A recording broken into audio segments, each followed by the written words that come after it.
Hoy se viven los ecos en todo el mundo del atentado ayer en París, del que hablamos la víspera. Murieron 12 personas, tanto en la sala de redacción como en los alrededores de Charlie Hebdo, la revista satírica francesa semanal. Murió, entre otros, el director, Stéphane Charbonnier, que era también caricaturista. Murieron 2 agentes de policía, uno de los cuales era musulmán, aquel policía que fue rematado en el suelo por 2 de estos hombres que entraron bajo gritos de Alá es grande, de que estaban vengando a Mahoma. Pero han pasado algunas cosas, y es que uno de los 3 sospechosos, Hamid Murad, de 18 años, se entregó a 230 kilómetros al noroeste de París, y él dice que es inocente. Incluso hay algunas tendencias en Twitter que dicen que este joven es inocente. Él es pariente político de los otros 2 sospechosos, Cherif y Said Kouachi, o Kouachi, tienen 34 y 32 años. Cherif, el mayor de los 2, estuvo en Irak, fue detenido en el año 2005 durante año y medio, porque había estado ayudando a algunas personas vinculadas con el yihadismo. Después fue acusado de ayudar en la fuga de un argelino. Lo que llama la atención es que Manuel Valls, el ministro del Interior de Francia, dijo que los 2 hermanos estaban bajo vigilancia policial, que eran sospechosos y estaban fichados, por decirlo de algún modo. La primera pregunta que se hace uno en medio de esta gran revuelo mundial, ha habido manifestaciones desde Washington hasta Europa del Este, ha habido portadas en todos los periódicos del mundo, ha habido editoriales compartidos por 6 periódicos donde están el Guardian de Londres y el País de Madrid, ha habido caricaturas por todas partes. Es si estos 2 hombres estaban fichados, ¿por qué pudieron entrar fuertemente armados con fusiles AK-47 o fusiles automáticos a la sala de redacción de un semanario que estaba también amenazado a pocos metros de la Catedral de Notre Dame, en una de las ciudades más cosmopolitas del mundo como es París? Bueno, efectivamente estas 2 personas estaban siendo vigiladas. Antes de poder responder a esta pregunta habrá que confirmar que efectivamente fueron ellos, ¿no? Y entonces en ese caso ver en qué falló, ¿no? Los servicios de inteligencia o la policía o las medidas de seguridad para que personas que estuvieran vigiladas pudieran cometer un atentado tan atroz, como comentas, con las armas que utilizaron, que no son fáciles de conseguir, es decir, uno no las consigue en una hora, ¿no? Y menos en Francia, un país donde uno no puede comprar armas con tanta facilidad como en otros países, ¿no? Así que bueno, hay que esperar a las investigaciones. Lo que está claro es que si efectivamente son ellos, algo ha fallado, y aquí el gobierno francés tiene un gran reto, y es, Francia ahora mismo está claramente bajo una amenaza terrorista, no es está ocurrido, pero ya se habían dado diferentes amenazas y por eso estaban reforzando la seguridad y los servicios de inteligencia, y Francia tiene ahora el reto de ver, bueno, que en este caso, qué podría haber fallado y qué es lo que van a hacer ahora en el futuro, porque esas amenazas están ahí. A mí, una de las cosas que yo diría que hay como 3 grandes preocupaciones o cosas que me llaman la atención, ¿no? Lo que ha ocurrido, bueno, preocupaciones o retos. Una es la amenaza terrorista y cómo Francia va a enfrentar esta amenaza. Una segunda sería cuáles son las implicaciones de este atentado en la posibilidad de que crezca el sentimiento antiislámico en Francia y por lo tanto también en toda Europa, y cómo esto también puede tener consecuencias en el auge de los partidos xenófobos. Porque, en mi opinión, uno de los peligros es que se aumenta el poder de los partidos xenófobos. En el fondo se le está dando alas al terrorismo islamista, que de hecho probablemente se frote las manos porque dirá, esto es lo que nosotros queremos, porque estos partidos tienen un argumento y utilizan un lenguaje que claramente les beneficia a la hora de crear un conflicto, ¿no?, que justifique sus acciones violentas. Y en un tercer lugar, digamos, una tercera preocupación o reto que yo veo en todo este asunto es todo lo que tiene que ver con la libertad de expresión, ¿no? ¿Qué hacemos ahora con esto? Porque claro, evidentemente el miedo está ahí y una posible autocensura en los medios de comunicación y en los periodistas. Hay varias cuestiones. En primer lugar, estos 2 hermanos están siendo buscados por las autoridades, por la policía francesa y por el ejército también en el norte del país. Y por otro lado, Charlie Hebdo, el semanario, ha anunciado que el próximo miércoles saldrá nuevamente una edición a la calle con 1 millón de ejemplares, algo nunca antes visto. Pero dicen algunos columnistas, como Rick Laurie en Político, una una revista aquí en los Estados Unidos por internet, que justamente cometieron un error los terroristas porque pues atacaron a unos caricaturistas que son tal vez los más inermes, los más indefensos de los periodistas, y que han confundido un medio satírico con un medio serio, como podría ser aquí en Estados Unidos The Onion, un periódico satírico y burlón, confundirlo con el New York Times. Sí, es interesante eso porque fíjate que han atacado, no han atacado a la gente que más ataca al islamismo, que más ataca, eso dice mucho también, que más ataca al Islam en Francia, no han atacado a Le Pen, no han atacado al Frente Nacional, no han atacado a gente de izquierdas, que muchas veces es la izquierda la que más defiende a las minorías musulmanas en Francia, y los han atacado porque son ellos el enemigo del islamismo radical.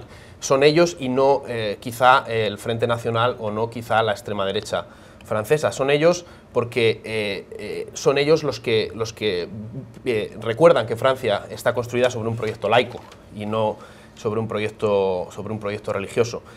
Yo creo que, retomando con lo que decía Silvia, el gran desafío, hay dos grandes desafíos que plantea esto y que plantea el islamismo radical en Europa, pero el principal es que hay una tendencia natural y muy fuerte. Yo he leído los libros, por ejemplo, de Oriana Fallaci. Es un discurso, el intentar identificar a todo el mundo musulmán y a todo el Islam con el radicalismo extremista y con el terrorismo. Es un discurso muy seductor y que engancha mucho. Y es un peligro que se convierta en un discurso mayoritario, porque precisamente lo que no te deja ver es que el problema está al interior del Islam. No es un problema entre el Islam y Occidente. Ese es un problema secundario, pero el problema real, lo que está pasando, el problema de fondo está al interior del Islam, entre las corrientes más tolerantes, que son mayoritarias, y entre una corriente radical que genera un montón de víctimas al interior. La mayoría de las víctimas del terrorismo islámico son musulmanes. Lo has dicho antes, en este atentado ha habido una víctima musulmana, uno de los policías. Uno de los guionistas de la revista, que tenemos amigos comunes y he oído hablar mucho de ella, es una chica marroquí, que al principio no se sabía dónde estaba, parece que al final está bien, que está en Marruecos. Es una chica marroquí que trabajaba allí como guionista, y ella es musulmana, defiende una posición muchísimo más abierta, pero es musulmana, y es una chica que ha tenido muchísimos problemas, que está perseguidísima y que probablemente ahora esté escondida. Entonces, este es el reto para mí, el reto más importante. Por supuesto hay otros retos, no caer, no acabar convirtiéndonos, no acabar pareciéndonos más a ellos al intentar restringir las libertades individuales, intentar restringir la libertad de expresión. Ese es otro reto que se plantea. Pero este es uno de esos casos en los que los extremismos se tocan, y si hay dos grandes beneficiados con este atentado, uno es obviamente el fundamentalismo terrorista islámico, y el otro probablemente en votos y en sentir popular sea la extrema derecha y el Frente Nacional francés. Aquí conviene recordar dos cosas. Primero, que lo más grave son los muertos, sí, muertos que hubo ayer, los familiares de los muertos, los familiares de las víctimas, y en segundo lugar que no todos los musulmanes son así, y eso podría resumirse en una consigna como, por ejemplo, musulmanes sí, extremistas o islamistas radicales o yihadistas no. Esa es la distinción. Munilla. A pesar de que se han beneficiado, sí, estos dos extremos, yo creo que también hay una consecuencia que no sé si fue deliberada de este acto terrorista, y es que no fue un ataque a un colegio, por ejemplo, que produce una gran consternación y dolor y angustia, o a otro de esos llamados blancos suaves o soft targets, que son tantas veces blanco del terrorismo, sino que se convirtió esto en un debate muchísimo más grande, y en los titulares y en las fotos que aparecen en los periódicos y en las páginas web es realmente evidente que esto se volvió un debate sobre la libertad. Y yo no sé si esto haya sido una consecuencia, quizás no intencional, pero que vaya a tener algún tipo de resultado positivo, porque de los debates que menciona Silvia, de las grandes preguntas, hay dos que justamente hoy menciona el Economist en un editorial. El primero es sobre la libertad y sobre si los medios de comunicación, los caricaturistas, la sátira, tiene la obligación de controlarse o reprimirse culturalmente a la hora de provocar estos actos. Y esto es un debate que lo están dando todos los columnistas de los periódicos con gran cuidado para no ir a pisar, digamos, los terrenos de la de la autocensura, pero a la vez para tratar de abrir una conversación sobre qué cosas se deben publicar o no. Y habíamos hablado antes del programa de por qué la mayoría de los diarios eligieron no publicar las caricaturas incendiarias o las que generaron este hecho tan deplorable. Y el otro debate es sobre el Islam, también con muchísimo cuidado y cautela, lo han mencionado muchos columnistas el día de hoy, sobre cómo esto es una lucha entre el Islam extremista y los moderados, y no es una generalización, y para el público que no conoce o lee tanto sobre estos temas, pues que no se haga una correlación entre el Islam y el extremismo necesariamente, porque las condenas que han surgido justamente de grupos musulmanes y de líderes en todos los países demuestran que esto no es un hecho que esté apoyado por todos los musulmanes. Justamente quería entrar en esa pregunta. Aquí en la sección de Style, de estilo del diario The Washington Post, hoy hay un artículo titulado "Después del ataque, el debate es si publicar o no", y se refiere a que algunos periódicos, como por ejemplo The New York Times y el propio The Washington Post, han tomado la determinación de no publicar esas caricaturas, esas viñetas en donde aparecía el jefe del Estado Islámico, este grupo que ha cometido atentados terroristas, o caricaturas de Mahoma, y muchos se han abstenido de volver a publicar las caricaturas del año 2005 en un diario danés sobre Mahoma, que generaron lo que se llamó la crisis de las caricaturas. Hubo 200 muertos después de la publicación de esas caricaturas. Ha habido otras publicaciones, como El Confidencial en España, que ayer sí puso las caricaturas que aparecieron en distintos medios, como por ejemplo en Charlie Hebdo. Y curiosamente hoy en el Washington Post, en la página editorial, que es distinta a la sección de la parte de la información, sí está publicada una de las portadas de Charlie Hebdo. ¿Cree usted que los directores de los periódicos no publican esto, como dicen el del New York Times y el del Washington Post, por respeto al Islam, porque les parece innecesario agredir al Islam, o más bien lo harán por miedo, por temor, y por ser pragmáticos, por temor a que entre alguien, algún loco, porque solamente un loco hace eso, armado de un fusil a disparar una sala de redacción?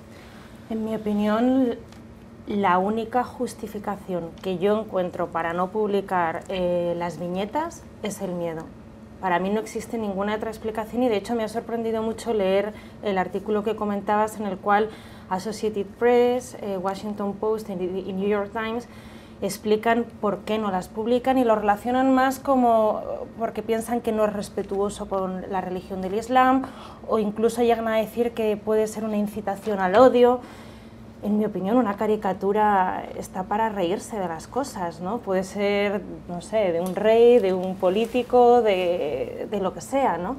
Y en mi opinión no tiene justificación alguna no publicarlo por un motivo como ese, ¿no? Salvo, bueno, en algunos contextos que de hecho está delimitado por la ley, es decir, jurídicamente, y ahí ya no me meto, pero en mi opinión la única justificación posible es el miedo, y que puedo entender, es decir, claro, si uno me pregunta a mí, ¿tú publicarías las viñetas?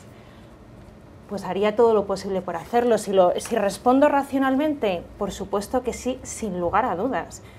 Si respondo emocionalmente, claro, todos somos seres humanos y podemos tener miedo y tener dudas sobre qué hacer con... Pero supongo que lo importante, una de las soluciones sería que todos los medios las publicaran simultáneamente, es decir, no pueden ir contra todos. Ángel Villarino, ¿usted publicaría las caricaturas o ahí hay consideraciones de si uno ofende, por ejemplo, a los musulmanes o a los cristianos, si se tratara de una caricatura del Papa o de Jesucristo? Mi primer instinto, sin duda, sería publicarlas. Y publicarlas en grande, en portada, como un desafío, como decir, oye, no, esto vamos a seguir publicando lo que nos dé la gana, porque esta es la libertad de expresión en Europa y esto es en lo que queremos, y creemos en la libertad de hacer sátiras, etc. Ese sería mi primer impulso. Me tendría que ver en la situación de estar dirigiendo una redacción y plantear, efectivamente, pues, un montón de familias alrededor de una mesa, que puedes poner en riesgo, ¿no?, la vida de un montón de gente. No lo sé, no sé lo que haría al final. Digo, mi primer impulso sería ese. Sí entiendo, de todos modos, que medios como el New York Times, el Washington Post, y que algunos medios se planteen si esto, se lo planteen no solo como un discurso de miedo, no solo como una cuestión de si tenemos miedo de que nos pase algo o no, sino que también se lo planteen como un tema editorial. Porque tú al publicar esas viñetas que probablemente en otra situación no las habrías publicado, si no fuese porque hubiera habido un atentado, hace 10 días no hubiera habido debate, no se publica porque es ofensivo. Si las publicas cuando se comete ese atentado, también estás dejando que los terroristas marquen tu línea editorial. Y creo que ese debate es válido, es decir, el New York Times va a romper una regla en la que cree porque haya habido un atentado. Es un debate, yo creo que sí, pero entiendo ese debate. De la misma manera que no sé si el New York Times publicaría una viñeta en la que Jesucristo aparece denigrado de una manera, no sé, de una manera humillante. Sí. No sé si hubiera un atentado terrorista de corte cristiano, si el New York Times es ciencia ficción porque no pasa ni va a pasar, pero no sé si el New York Times acabaría publicando la viñeta anticristiana que dio pie a ese atentado terrorista. No lo sé, pero creo que el debate es válido. Así que. Una pequeña matización.